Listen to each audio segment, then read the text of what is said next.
Hey, what's up? Dean, Super Performance, back at the shop. Christian's Camaro. Pretty sure it runs. I gotta connect the wire over here for the pump, but the pump runs. The hob switch is in, wired up. Everything works. The car runs, runs good. I don't know if it'll start because for some reason the battery is dying. So let's see.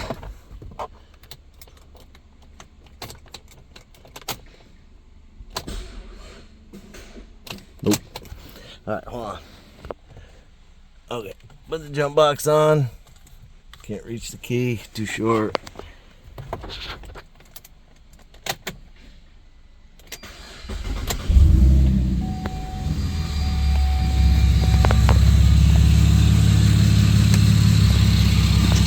So, we went down in there.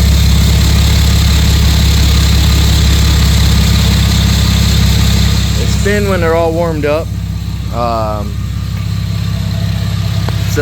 And I just finished adjusting. Yeah, see, that one's cruising away. Can't really see it. Too much stuff in the way.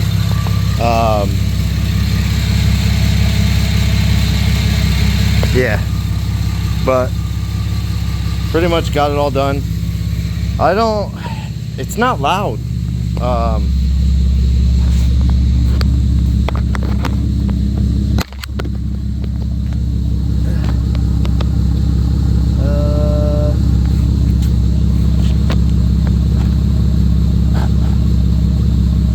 She's rich.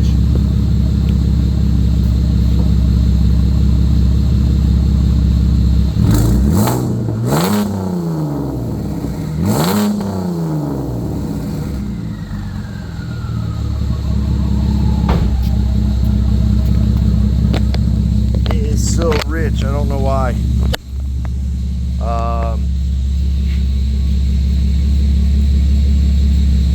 Like that is like a lot of fuel that it's putting in there. So something's wonky, or it's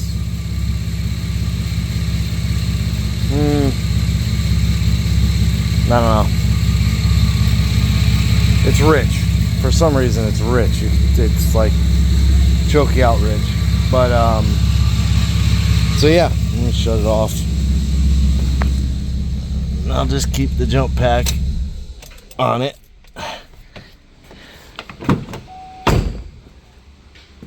I know he said it had some codes. It'll still have them. I haven't pulled the file or done any of that. I might actually just kind of do a check engine DTC code reader, whatever. But yeah, so this charge pipe over here, you can see it comes up now, and right in front of that coupling you can see where it goes down.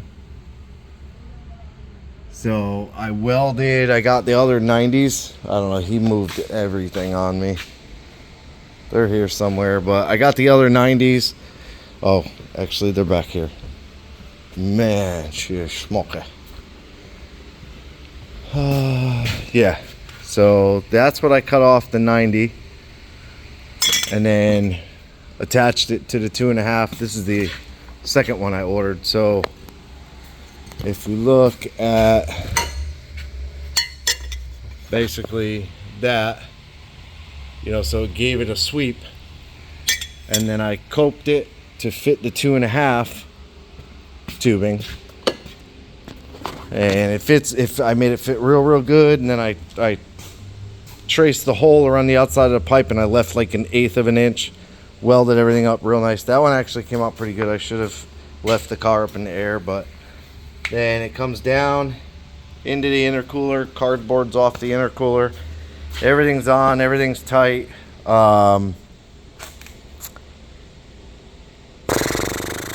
So I got to do a catch can which his catch can is kind of that send it back into the motor style. Don't necessarily want to do that because you're going to pressurize the can, you're going to pressurize the crankcase. They just give you the wrong style catch can. So I think I might need to order like the normal one with the little vented top.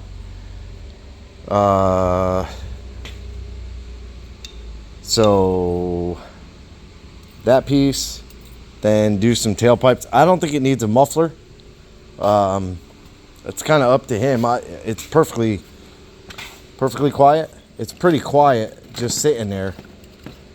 So it's not like that obnoxious loud kind of exhaust that, you know, straight pipe or nothing like that. So I don't think it's too bad. So we'll have to see what he thinks of it. Yeah, I don't know. I just keep umming. Then Nathan, mega truck guy, another motor. Believe it's a 4.8. It does have Gen 4 rods, but it's a 24X. It's got the cam sensor in the back.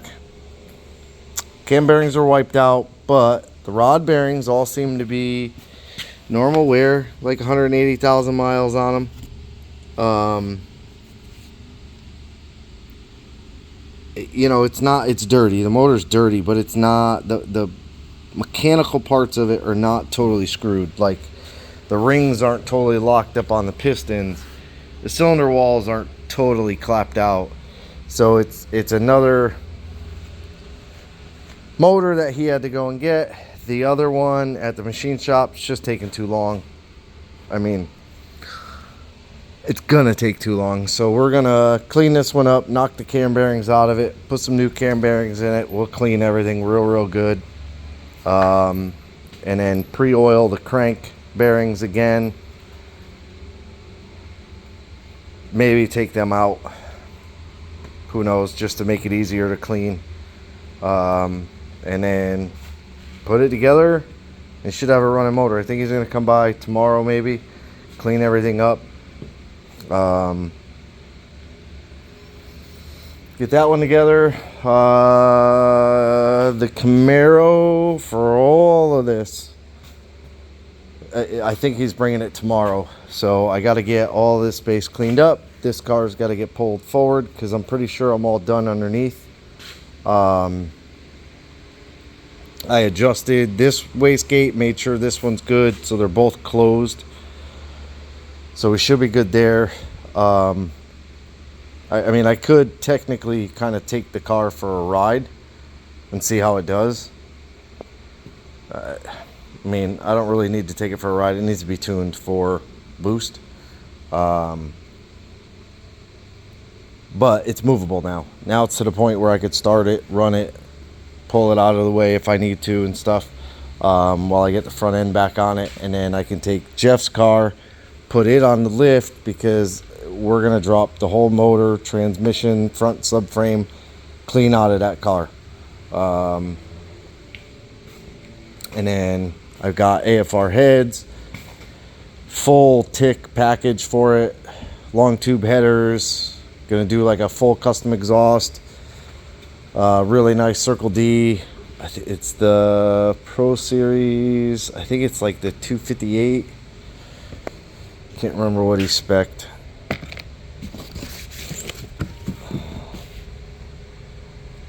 $245. So it's on the smaller side of the converter. But Circle D, you can't beat it, dude. They give you the bolts, new torque converter bolts with spacers, 2 different thickness spacers. Like, just super nice. I haven't even looked at the converter really. Oh, there she is. So yeah, that one. Waiting on another Circle D converter to show up for Tony, which he already came and got his whole cam kit and everything. Waiting on a decision on the 383. Got a lot going on. Then the Firebird, I don't know if he's ready to have the motor put in, or but he said, oh yeah, I'm gonna drop the car off. So now I have that. So once this car is out of here, the Firebird will come back and his motor will go back in, because hopefully I'll have Jeff's car pretty much all put together, and the Firebird is all taken apart, but I need the lift for the Firebird. Yep. Yep. Yeah, we'll see. But anyways, anywho's, appreciate you watching. Like, subscribe, hit the bell to be notified of new videos. Leave me a comment. As always, have a good day.